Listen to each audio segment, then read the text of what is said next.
Révélations exclusives. Dan Justin raconte le film des événements ayant conduit à l'assassinat de Martinez Zogo.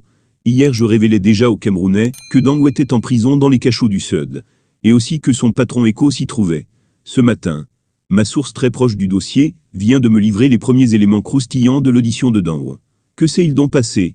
Acte 1. Accusation. Amougou Belinga contacte Dango pour lui demander s'il ne suit pas l'actualité brûlante, où Martinez est en train de le finir. Il demande par la suite de lui donner une bonne leçon. Le puissant directeur des opérations promet de gérer le cas du journaliste avec ses hommes de confiance et d'informer Amougou Belinga. Acte 2. La filature et l'enlèvement. Une fois la promesse faite, l'équipe de Dango va étudier les habitudes de Martinez pendant une semaine, avant de lui mettre le grappin dessus ce jour fatidique que nous connaissons tous. Une fois enlevé, Dango ordonne qu'on le moleste, l'effraie et le torture pour qu'il retienne la leçon. À l'issue, il contacte le Zonloa qui demande, pour satisfaire son orgueil démesuré, qu'on l'emmène au sous-sol de l'immeuble Camp. Il m'a dit qu'il voulait lui foutre un coup de pied dans la gueule, déclare Dango.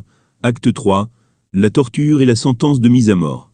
Sur les lieux du rendez-vous, qu'on ne sait pas encore funèbre, Amougou Belinga assène effectivement un coup de pied à Zogo, accompagné de 2 coups sur la tête, avec une barre de fer en demandant « Tu vas encore t'en prendre à nous? Tu voulais me voir à la poste, non? Me voici idiot. » On a demandé à Martinez de s'excuser, mais il a refusé, déclare Dango très calme. Pas satisfait, le Zonloa ordonne à ses complices de le torturer jusqu'à ce qu'il se fasse dessus. Comme ça on saura qui est le plus fort. Par décence je ne vais pas vous dire, ce qu'on lui a fait, c'est inhumain. Martinez s'est donc fait dessus, Amougou Belinga est satisfait, et lance un appel. Il a appelé le ministre Laurent Esso, pour dire que c'était bon, et qu'il pensait que plus jamais Zogo n'allait s'en prendre à eux. À ce stade, Martinez aurait peut-être eu la vie sauve. Mais impassible à l'autre bout du fil, Esso demande si on ne se souvient pas de Paul Chouta. Avant de conclure, fait-le taire à jamais. Martinez venait d'être condamné à mort sans procès. Acte 4. Mort et abandon du corps à Ebogo. Après la sentence, Amougou Belinga se tourne vers Dango et lui dit froidement « Fini le travail ». Le pauvre directeur des opérations est gêné et embarrasse, mais promet quand même de le faire après le départ du Zonloa. « Je préfère que tu partes, parce qu'on va faire du sale. Tu ne dois pas voir ça. » Amougou Belinga partit. Dango ordonne quelques supplices supplémentaires en pensant « Je vais le laisser pour mort quelque part. Qui sait, peut-être, on pourra le récupérer et le soigner. » Hélas, la barre de fer, qu'on lui introduit très profond par le derrière à plusieurs reprises lui perfore sans doute plusieurs organes. La torture d'avant, et les coups du Zonloa n'ont pas aidé. Martinez lâche et entre en état de choc profond. « Réanimez-le, crie Dango. Il est mort boss, il n'a plus de pouls.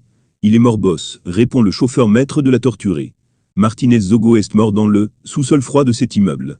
Déçu, Dango demande qu'on se débarrasse du corps, rend compte aux Zonloa, et rentre chez lui alors que ses éléments prennent la route de Soa pour aller livrer le corps sans vie au corbeau sur un site nu d'Ebogo 3.